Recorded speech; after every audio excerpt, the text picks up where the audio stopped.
Hello, everyone. Looking at the week 2 quiz, which is about Sappho. Why does Sappho long to die? Pretty simple answer there. Athos has not come back to me. Truly, I long to die. Her separation from Athos. The fact that Athos is gone and has not come back. That's why Sappho longs to die.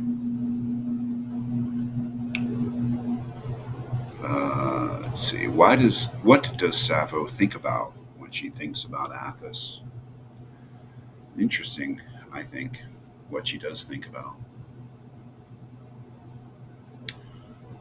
Um, it's here. She thinks about her experience of the time they spent together. But what about that time? But if you should forget, then I will remind you how fair and good were the things we shared together, how by my side you wove many garlands of violets and sweet smelling roses, and made all kinds of flowers, and made of all kinds of flowers delicate necklaces. How many a flask of the finest myrrh, such as a king might use, you poured on your body. How then reclining you sipped the sweet drinks of your choice. What does she think about when she thinks about Athos? She thinks about making necklaces of flowers. She thinks about Athos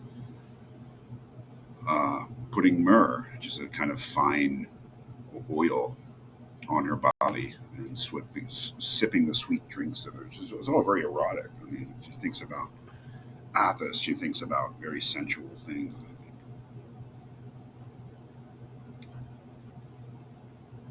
Finally, question 3: what sound comes to Sappho from far? Comes, I think, in this. Is it in this? Yeah, the end of this poem here, number 3, Athos at Sardis. How many restless thoughts recall to me the sterile Athos, and I long for the slender one. Sadness devours my soul. From far there comes to us the sound of her sharp cry, and it is not unheard.